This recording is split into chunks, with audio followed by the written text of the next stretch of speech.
On arrive à Elvis de Baz Luhrmann. Oui. On est dans ton dada là, les biopics. Oui, les oui. biopics parfois de stars ou avec l'esthétique et le côté grand acteur quoi, que tu aimes bien. Je trouve pas que ça insiste tellement sur le jeu des acteurs, à part peut-être le jeu de Tom Hanks, qui est quand même, c'est peut-être lui celui qui fait une meilleure prestation. Ouais. Et en fait, moi, Baz Luhrmann, je suis pas tellement fan. Moulin Rouge, c'était plutôt un bon film. Ouais, mais par exemple, j'avais été déçu par The Great Gatsby. Oui, moi j'avais bien aimé. J'avais bien aimé, mais je me disais, par tout ce qu'on disait, tellement que le livre était mythique et tout ça, je m'attendais. Et c'était peut-être trop clinquant, quoi. Tu vois ce que je veux dire? Ouais, même là-dedans, j'étais pas d'accord. Moi, je trouvais que c'était très approprié et que j'avais vraiment bien aimé autant le film que le roman. Le roman est meilleur, sans doute. Mais je trouvais le traitement du film était vraiment réussi. Moi, j'ai beaucoup aimé, en fait, le Great Gatsby, le film. Donc non, moi, là-dessus, on n'est peut-être pas d'accord. Le côté clinquant du film ne m'avait pas dérangé du tout, en fait, à l'époque. Donc voilà, je dirais pas non plus que c'est... si, j'avais vraiment beaucoup aimé le film, donc voilà, et les jeux d'acteurs aussi, les prestations d'acteurs étaient très bien dedans, donc voilà, peut-être que, là on vient peut-être sur le personnage, les interactions de personnages, mais je trouvais que c'était réussi entre, en fait, ils sont amis dans la vie, ou ils l'ont été pendant longtemps, DiCaprio et Tobey Maguire, voilà, donc que leur interaction était très réussie et que ça donnait une dimension au film, donc voilà, moi je suis pas vraiment... Là-dessus, c'est pas une critique où je peux te rejoindre, quoi. Donc voilà, moi j'avais aimé le Grand Gatsby. Et toi, tu préféré celui-ci? J'ai préféré Elvis, franchement. Elvis, ok. Ouais. Je trouve que l'acteur est bien choisi. Ouais. Il a un côté sexuel qui est très Elvis, quoi. Ouais.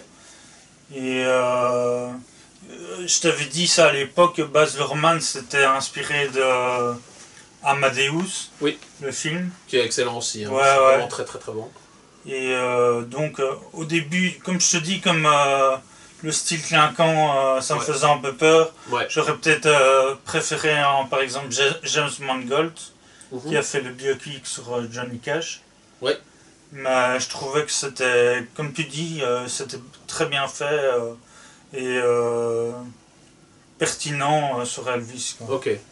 Et je pense que c'est peut-être une vision assez qui est plus rare dans le truc. On connaît ces vies d'Elvis de fin de vie, mais là ça montre un côté peut-être qui était moins mis en avant, que toute sa vie en gros il a été exploité ou mis en tout cas comme objet plutôt que comme personne, enfin pas consulté qu'en tant que personne avant un certain temps, quoi.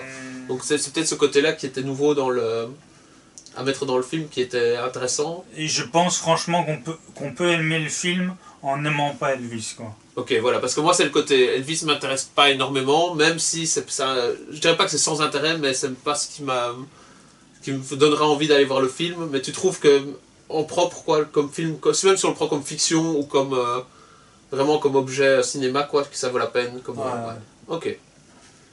Parce que justement, là, les choix d'acteurs, peut-être Tom Hanks ou autre, moi ça me convainquait pas a priori, quoi. Donc je sais pas si j'irai le voir, mais disons, c'est vrai que au final, Baz Luhrmann, c'est un réalisateur que j'aime vraiment pas mal, quoi. The Tragedy of Macbeth de Joel Cohen. Ouais, bon, c'est d'après Shakespeare, hein, tout simplement. Ouais. Et c'est le premier film que Joel Cohen réalise sans son frère Ethan Cohen. Oui.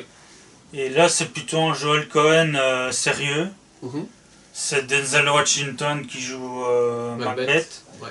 Qui sacrifie tout pour le pouvoir, hein. C'est ça un peu le côté... Et Frances McDormand qui joue sa femme, que j'aime bien. Et je sais pas quoi tellement dire, à part que j'ai bien aimé. C'est en noir et blanc. Ouais. Ils aiment bien ça, hein, les frères Cohen aimaient bien jouer un peu... Enfin, ça donnait même ces films qui n'étaient pas en noir et blanc, donnaient un côté noir et blanc, quoi, dans le sens, ils aiment bien le côté film noir, quoi. Et ok. Et qu'est-ce que tu trouvais qu'il était vraiment bien, ou quel était ton verdict?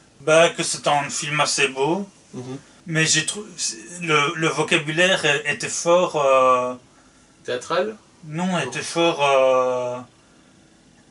C'était un peu compliqué à suivre parce que c'était tellement bien écrit, en fait. Ok. Tu vois ce que je veux dire? Ça donne moins le côté dialogue vivant ou que plus le côté... Ça donne un air un peu... ouais, un peu... C'est super important ce que je suis en train de dire. C'est un peu le style théâtre, justement, de Shakespeare et autres. Il y a ce côté-là, hein. Oh, la vie, tel challenge, enfin, telle épreuve m'a encore imposé, que vais-je faire à présent? C'est un peu ça ou un petit peu, ouais. Ok. On arrive à Freaks Out de Gabriele Bentini. Oui, donc ça c'est un film italien. Et c'est un peu ce que je te dis, c'est un peu... mais alors là, en Italie, une parodie de super-héros. Ouais. Et ça m'a fait pas mal penser aux Gardiens de la Galaxie. Ouais. Donc vraiment distrayant et avec un côté un peu parodique dans le traitement, quoi. Et intéressant, quoi, sur l'histoire même, ou c'est vraiment plus par le côté comique que plutôt par le côté chouette, quoi. Ouais. C'est pas un scénario extraordinaire. Ok. Mais tu as pris plaisir quand tu as regardé. Mais autant que les Gardiens de la Galaxie, quoi. Ouais, mais qui est quand même une grande réussite, même. Ça fait peut-être partie des très bons Marvel, quoi. Oui. Avec les limitations du Marvel, mais quand même partie des très bons Marvel dans le résultat. Ouais, c'est étonnant de voir ça. J'ai peut-être un peu peur qu'il soit récupéré par Hollywood. le réalisateur, tu veux dire, ou l'histoire? Le réalisateur. Ouais. On arrive à Barbare de Zach Cregger. Ouais, là je l'ai peut-être un peu classé, un peu... Puisqu'on arrive au meilleur film, normalement. J'ai peut-être un peu exagéré là. Ouais. Mais en fait c'est un film d'horreur qui se passe à Detroit. Et c'est aussi, en fait, c'est un film qui est un peu comme X de Ty West, dont on va parler, qui a dû être influencé par Massacre à la tronçonneuse. Et en fait, c'est quoi l'histoire le début, pour pas trop spoiler? C'est une femme, une jeune adulte, qui loue un appartement à Détroit. Donc elle n'habite pas Détroit. Et il y aura déjà un occupant, c'est ça que... Oui, voilà, t'as tout deviné. Non, j'avais un peu regardé les prémices, quoi. Ouais. Ok. Et on va pas spoiler sur le truc, mais c'est plutôt un bon film, mais peut-être pas dans les tout meilleurs. Plutôt un bon film d'horreur, plutôt une bonne série B, quoi. Vesper Chronicles de Christina Buozit et Bruno Semper. Ouais, ça, Christina Buozit, c'est une lituanienne. Ouais. Bruno Semper, c'est en français. Et ça, c'est un peu, je t'en avais parlé un petit peu, c'est un peu une espèce de fable écologique de science-fiction. Ouais. Alors pour un peu détruire le film, et il y en a qui l'ont dit, ça leur faisait penser à Divergente en mieux, quoi. Ok. Donc là, je te le vends pas super bien. Non, effectivement, parce que Divergente avait un... Mais d'une certaine manière, Divergente, c'est un précepte pourri, quoi. Ouais. C'est clairement une sorte de scénario simpliste fait pour adolescents. Ici, c'est pas simpliste. Où t'écartes quand même un peu une esthétique ou un goût à la Divergent dans le style de projection de dystopie, de société un peu totalitaire. Esthétiquement, c'est pas du tout la même chose. Ouais. Parce que Christina Biosante a dit que elle s'était inspirée de Marc Caro, ça c'est peut-être pas Miyazaki. Ouais. Moebius. Ouais. Et quoi, qu'est-ce qui fait penser alors? C'est une mauvaise langue de dire que c'est du Divergente, ou il y a quand même un côté... Il y a quand même un côté action film pour adolescents, parce que c'est une adolescente qui est ça. l'héroïne. Mais disons, elle disait, oui, je me suis un peu inspiré de Nausicaa, quoi. Ouais. Et en fait, à la fin, mais le film n'a pas tellement marché, il y aurait pu avoir une suite, quoi, tu vois. D'accord. Ok, on passe à The Innocence de Eskil Vogt. Oui, ça c'est un film norvégien, un film fantastique aussi, sur en fait une famille qui déménage en endroit. Il y a donc la mère, la père, il y a la petite fille qui est normale, et en fait elle a une sœur qui est autiste. Ouais. Et en fait, ils vont rencontrer d'autres enfants. En fait, l'école n'a pas encore commencé, donc ils sortent un peu, quoi. Oui, c'est dans le quartier, et en fait, ils découvrent que deux enfants découvrent qu'ils ont des pouvoirs. Ouais.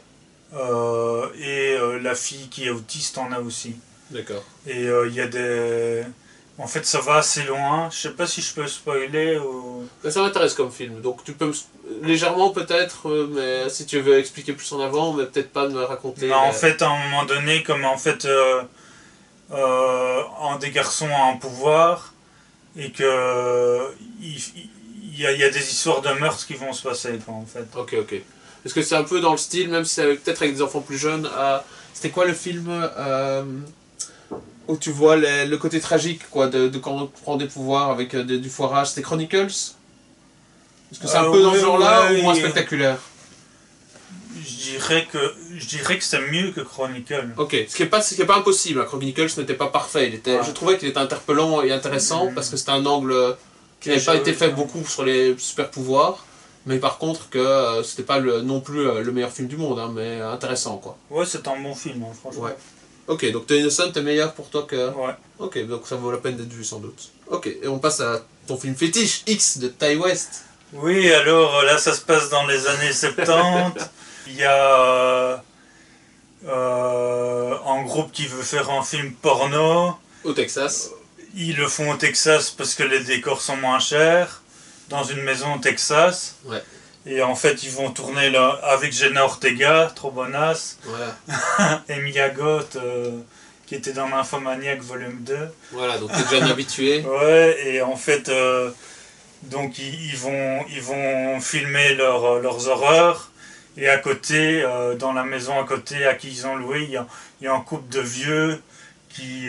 Quoi, est horrifié d'avoir des voisins pareils ou qui est choqué Bah, en fait, c'est ce qu'on se dit au départ, mais en fait, les vieux, ils sont encore plus détraqués que les acteurs de hard. Ouais, et donc là, c'est aussi un film qui peut se rapprocher un petit peu de Massacre à la tronçonneuse, même si c'est... Ça va vers le côté violent ou c'est plutôt le côté trash quoi, qui est vraiment présent C'est de l'horreur. Ah. Et en fait, il y a une... Ça dégénère assez vite ou c'est plus un progressif et il y a ce côté surprise? Il va avoir des meurtres, quoi. Ouais. Et peut-être ça, je peux raconter quand même. Le réalisateur, il disait que la scène qui avait le plus horrifié ses spectateurs, c'est quand le vieux couple est en train de baiser. Ouais. Ce qui n'est pas très étonnant quand même. Ça fait partie des impensés du... Et en fait, ce film-là... il y a eu un préquel, ouais. Il a fait un préquel qui se passe encore plutôt avec le personnage de la vieille femme qui est jeune. C'est ça. Et en fait, il y aura une suite qui va tourner cette année où en fait l'actrice porno survivante, on s'en fout de spoiler, ça va être comment elle va faire sa carrière dans le X, quoi. D'accord. Et donc la préquelle, c'est déjà un film qui est sorti avant, quoi. C'est un film qui est sorti après, mais qui est déjà sorti. Ok, qui est déjà sorti. C'est ça que je comprenais, qui est difficile, ouais. C'est ça. Les deux sont presque conjoints, enfin mais celui-là, le préquel, je l'ai pas vu. Ouais. Encore. Alors La Nuit du 12 de Dominique Moll. Oui, alors c'est un film français avec Boulina Ners comme deuxième rôle. Et en fait, ça c'est ce que je t'avais dit dès le début, on sait que c'est avec un meurtre d'une jeune femme. Ouais. Et dès le début, on sait qu'ils vont pas trouver qui c'est qui veut le faire, qui l'a fait. Donc là, ce qui est intéressant alors, c'est d'être, en général, si on veut réussir un film comme ça, c'est d'être un peu comme Zodiac, c'est d'être dans le côté intéressant, le côté réaliste et le côté vraiment par personnage qui doivent être très proches dans leur performance de la réalité ou d'un côté interpellant par dans leur occupation, quoi. Le fait qu'ils soient extrêmement pris par l'affaire et qu'ils soient vraiment dévoués à ça, quoi. C'est un peu ça qui se passe ou c'est l'intérêt du film ou est-ce que c'est pas forcément... Est-ce qu'il y a d'autres mises en scène qui sont... c'est des... en fait, ce qui était pas mal intéressant aussi, c'est... comment... ça va devenir une obsession pour l'enquêteur. Aussi un peu la place des femmes, genre à un moment donné il y a un collègue qui dit presque elle a bien mérité, c'est une salope. Ouais. C'est ça, c'est plus la représentation sociale du moment, quoi, et des réactions de chacun face à des situations dramatiques, quoi. Ouais. Et ça devrait le plaire aussi. Ça aussi, le réalisateur a dit qu'il avait été une des influences, c'était Homicide, quoi. Oui, mais c'est ça. Ça me fait penser à ça parce que tu retrouves ce thème-là aussi dedans. Toi, tu n'as pas vu trop Homicide, hein? Non, mais tu as en fait dès le début une affaire de petite fille qui se fait assassiner. Le jeune enquêteur qui est là que depuis quelques mois ou quelques semaines peut-être même prend le cas et n'arrive pas à le résoudre. Et pendant toute la série, de temps en temps, mais vraiment pas souvent, mais on voit que non seulement l'affaire, il veut reprendre l'affaire alors qu'elle est complètement froide, et qu'il veut revenir, c'est devenu une obsession pour lui, ça le pousse à être moins bon sur presque tout le reste, mais il veut absolument résoudre ça, reprendre les interrogatoires, retrouver les personnes de l'époque, alors que ça sert vraiment à rien, et tout ça, donc ce côté obsessif de l'enquête, parce que c'est une enquête qui lui l'a traumatisé, quoi, du fait du meurtre de petite fille et tout ça. Donc là-dessus, il y a un côté, et sans explication valable non plus, on ne sait pas, il n'y a même pas un indice correct de tiens, qui aurait pu le faire, ou même un indice de ça aurait pu, enfin, il y a quelque chose de plus à savoir là-dessus, c'est vraiment le côté désespérant de qu'est-ce que tu fais si tu n'as plus d'éléments et que tu es bloqué dans l'affaire. Donc là, c'était déjà présent complètement dans Homicide. Ouais. Donc ce qui est intéressant hein, en soi, mais je ne sais pas si en film ça ressort pareil, quoi. Parce que j'ai l'impression que oui. Très bien. On arrive à Blonde de Andrew Dominic. Oui, alors pourquoi j'ai passé si haut parce que j'ai beaucoup entendu que c'était à chier. Ouais. Et moi j'ai trouvé ça vraiment bien. Enfin, il y a de quoi il s'agit parce que je vois pas forcément. Ouais, mais j'y arrive. En fait, donc c'est d'après un bouquin d'une autrice sur Marilyn Monroe mais romancée. Ouais. Ouais, le réalisateur, ça me fait un peu rigoler parce que il a dit oui, mon film, c'est comme si Raging Bull et Citizen Kane avaient fait une fille, quoi. Ouais. Donc il se prend un peu pour oui, c'est ça, il prend des films mythiques comme. Ouais, mais bon, c'est quand même. Moi, j'ai vraiment aimé. Et je vais te dire pourquoi j'ai aimé. À mon avis, peut-être que c'est pour ça que les gens ont plutôt pas aimé. Ça me fait penser un peu à une actrice dans un film de James Ellroy, parce que Marilyn, elle est vraiment traitée comme une merde et comme une pute, quoi. Mais je crois que c'était le cas. Hein. Tu crois que c'était le cas? Ouais, je crois que de moi, ce que j'ai entendu de Marilyn Monroe, c'est que, un peu pareil à James Dean, quoi. C'est quelqu'un qui était prêt à monter, qui était au départ avec une idée positive de ce que ça lui apporterait, mais qui était dans un mal-être et qui était traité effectivement de façon sexiste et de façon très comme un objet quand même, pas plusieurs elle était un peu la pute du président aussi, enfin il y a beaucoup de trucs sur Marilyn Monroe qui sont pas clairs mais qui sont plutôt qui laissent penser, de ce que j'ai vu, je peux me tromper aussi, mais que c'était dans ce sens-là et qu'elle était dans, toi, avec soit influence de drogue ou d'autres, mais qui avait des gros problèmes quand même de ressenti, quoi. L'extrême célébrité était aussi une pression énorme, quoi. Donc voilà, moi ce que j'avais entendu c'était quand même ça sur elle. Donc je crois pas que c'est forcément dans le faux, quoi. Mais moi j'avais une image avant de voir le film qui était plus une image romantique de Marilyn. Comme ça, j'avais dit quand j'étais enfant, j'avais adoré la rivière sans retour. C'est ça. Moi j'ai presque vu aucun de ces films, mais par contre le personnage m'avait un peu intéressé par l'image glamour et tout ça. Et moi, c'est un peu ce sens-là que j'avais de sa vie, quoi. Ouais, mais bon, là, c'est vraiment... C'est à fond dedans. C'est vraiment... elle est vraiment... Marilyn, c'est une merde, c'est une putain... Elle-même aussi, son caractère profond, quoi. C'est ça que tu veux dire qui est mis dedans? Parce que moi, je sais pas à quel point c'était le cas, tu vois. Mais en tout cas, elle est traitée comme ça, quoi. Ouais. Mais... par exemple, il y a une scène assez rigolote où elle parle de Dostoïevski... Arthur Miller et lui dit mais vous avez lu Dostoïevski? Ouais, donc comme quoi il y a quand même des moments où on dit elle n'était pas si conne que ça, quoi, tu vois. Oui. Oui, mais pareil, ça aussi, je crois que ça fait partie du personnage, donc ça a l'air d'être correct comme traitement, enfin c'est mon idée, mais donc toi ça t'a fort surpris, mais tu as bien aimé le film, quoi. En fait, moi j'aurais bien vu ce réalisateur-là faire en... Ça a été fait par Brian De Palma, Mélodie à la noire, quoi. Ça aurait été le réalisateur idéal, quoi, tu vois. Alors, Bruno Reydal, Confession d'un meurtrier, de Vincent Leport. Bon, ça c'est un film français, avec des acteurs pas connus. Celui qui joue le meurtrier, c'est Dimitri Doré, je pense. Et en fait, c'est une histoire vraie aussi Ouais. sur un tueur d'enfants au début du siècle dernier. Ouais. Et en fait, la première scène du film, il décapite l'enfant. Et puis il va se rendre. Ok. Et puis pour savoir s'il est fou ou pas, il y a un psychologue qui lui demande d'écrire son histoire. Ok. Ouais, c'est peut-être pas le genre de film qui m'intéresse énormément, mais voilà. Mais c'est un côté aussi un peu blonde d'Intro Dominique, dans le fait où ça va loin, genre il y a des scènes de masturbation, des trucs comme ça. Ouais. Et vraiment ça m'a plu pour les un peu on va loin quoi. Oui, c'est ça, c'est traité de façon franche et ça va, il n'y a pas de non-dit dans le truc, ça va aller jusqu'au bout du sujet quoi. Très bien. Ouais. Mais je crois que ça manque pas d'intérêt, c'est juste que je pense que j'ai déjà vu assez de choses. J'ai déjà vu assez de trucs comme ça quoi. Ouais. Ok. After Blue, Paradisal de Bertrand Mandico. Bon, ça c'est le deuxième film de Bertrand Mandico, donc qui est un réalisateur français que c'est un peu un de mes chouchous. Qui a fait quoi? J'ai parlé avec lui sur Facebook.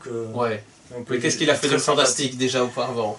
En fait, c'est beaucoup de films fantastiques, mais avec un côté un peu sexuel, quoi. D'accord. Et toi, tu as interagi avec lui pour lui dire un peu plus de sexe s'il te plaît, quoi, et il a appliqué ça? Non, je lui ai posé des questions, par exemple, sur le cinéma d'animation, puisqu'il a commencé comme ça. On dit parfois de Bertrand Mandico que c'est en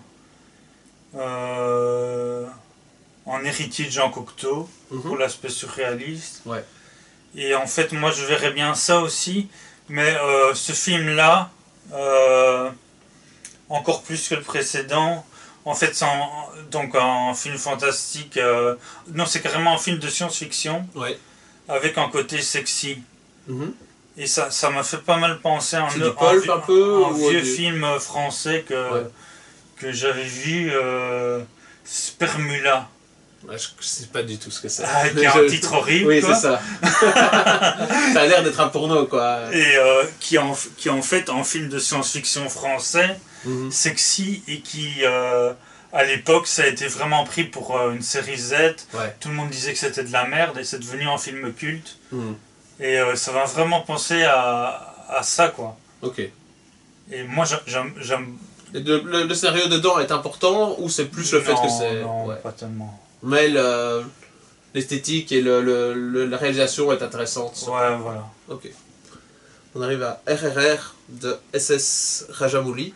Ouais, ça c'est un film indien. Oui. Et en fait, c'est... C'est filmé à la Bollywood ou c'est... Ouais, mais c'est pas tellement un film sur... parce que moi j'ai une image de Bollywood, je sais pas si t'as cette image, où ils sont tous en train de danser. Là. Ouais, exactement. Il y a deux choses dans Bollywood qui pour moi définissent les films, c'est des scènes de danse entre hommes et femmes où ils font un peu des suggestions mais ils doivent rester dans le propre, donc c'est plus esthétique et c'est du suggéré, des films, des chansons interminables et des trucs comme ça. Et l'autre point de Bollywood, c'est ce que j'ai vu mais qui sont plus dans les films ratés souvent, c'est le côté spectaculaire, je crois que c'est un peu plus le cas ici mais je sais pas si c'est raté par contre. Le côté scène d'action où le héros est capable de tout, de soulever une voiture s'il le faut, de balancer les ennemis en les cognant les uns contre les autres, et comme s'il était un peu dans le côté aussi arts martiaux chinois où il y a comme des fils, quoi, comme si le héros était rebondissant et était à peu près invincible. Il y a le côté burlesque de le macho et le côté voilà, dans les scènes d'action à l'indienne, quoi. Donc c'est peut-être plus le côté scène d'action ici, RRR. Oui, à part qu'à la fin ils dansent tous, mais en fait c'est un film sur quand l'Inde était colonisée par les Anglais et comment certains vont se rebeller par rapport à ça. Mais c'est surtout des scènes d'action très bien faites. Et c'est pour ça que je dirais que c'est peut-être le James Cameron indien. D'ailleurs, en Inde, ça a été le plus gros succès de l'année, quoi. Et c'est un peu le côté exotique du film qui m'a plu, quoi.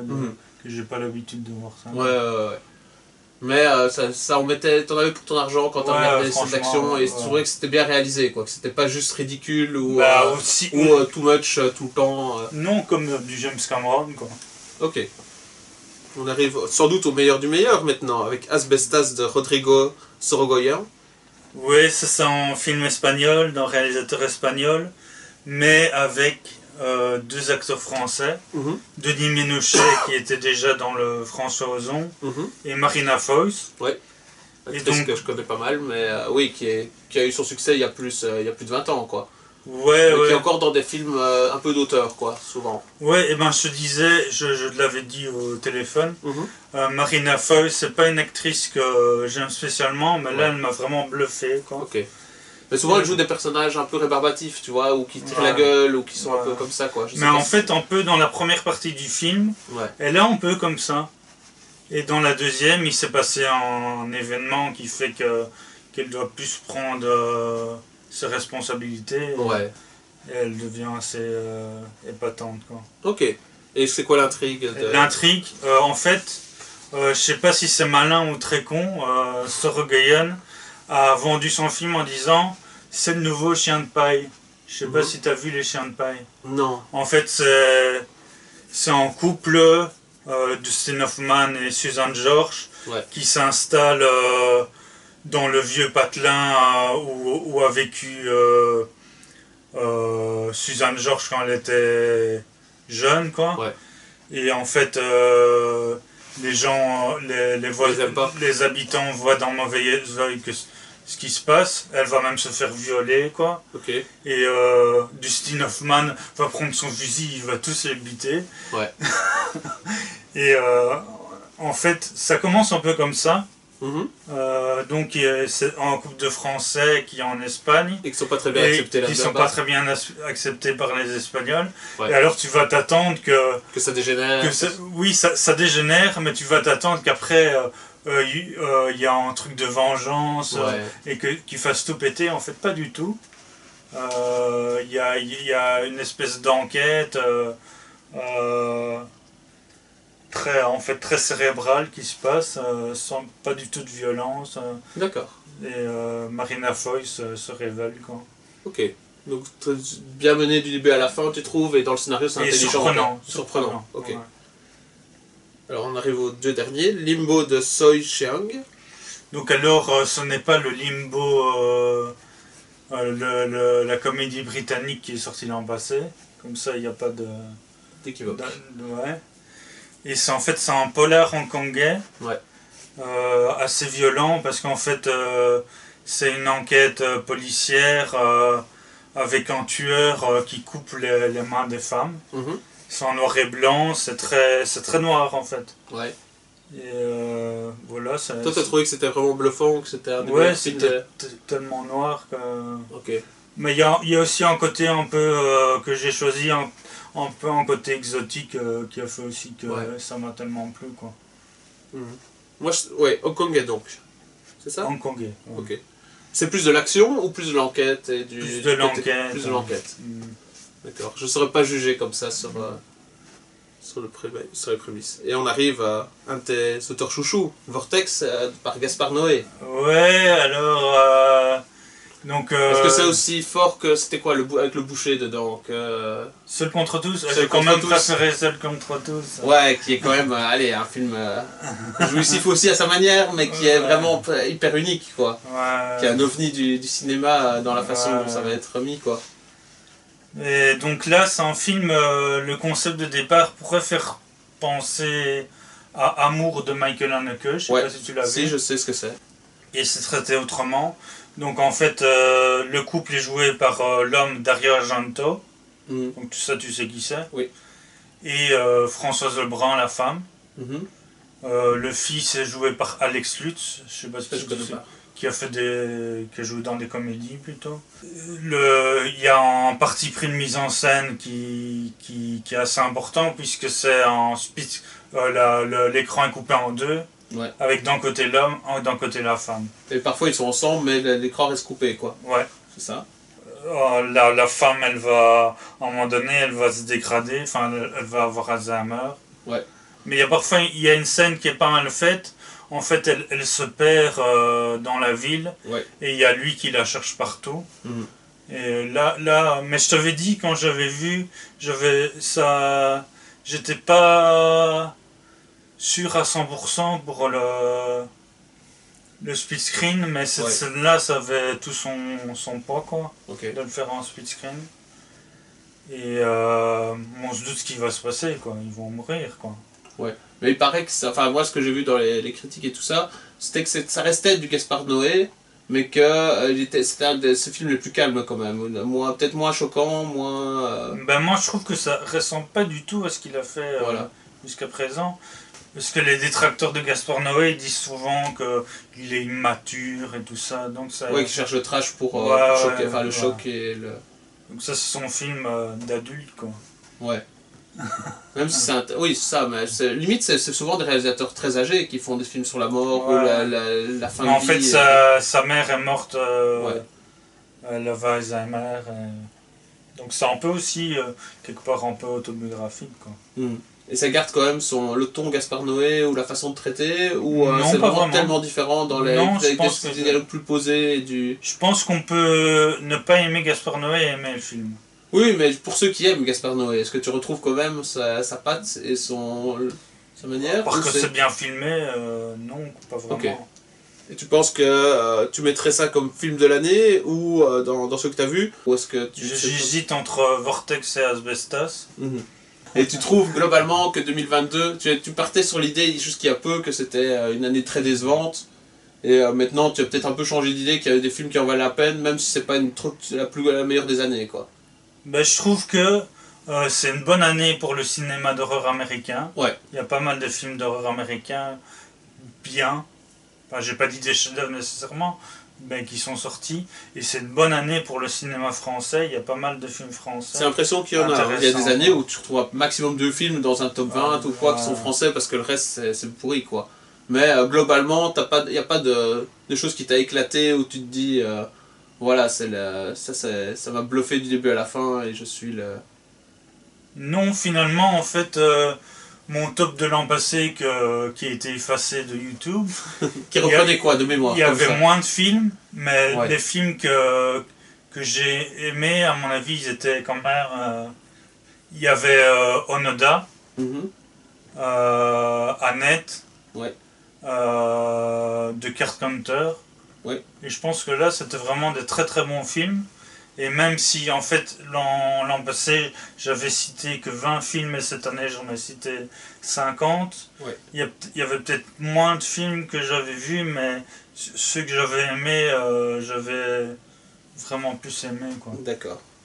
Et à ton avis, vu ce qui va paraître ou ce que tu as entendu, est-ce que 2023 sera meilleur, ou tu attends déjà certains films avec impatience, sur le côté cinématique ou sur le côté juste plaisir de... Enfin, sur le côté cinéma en général ou sur le côté plaisir coupable ou, Ouais, plutôt plaisir coupable. Il y a qui va bientôt sortir Babylone de Damien Chazelle.